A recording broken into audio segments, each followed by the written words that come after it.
Day 21. All right, let's start with this one, number 3. Maria went to the store with $5.72 in her pocket.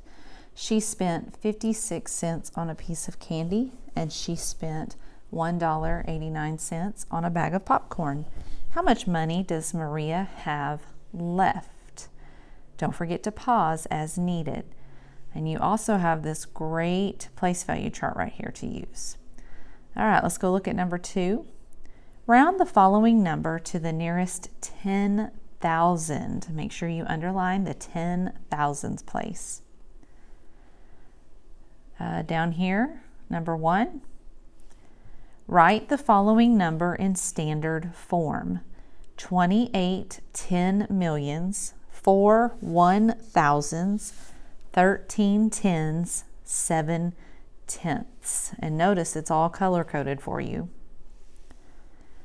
Okay, and last, number 4.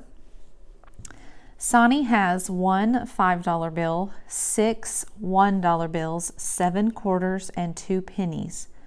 Draw models of this amount of money below. What is the total amount, and what digit is in the hundredths place?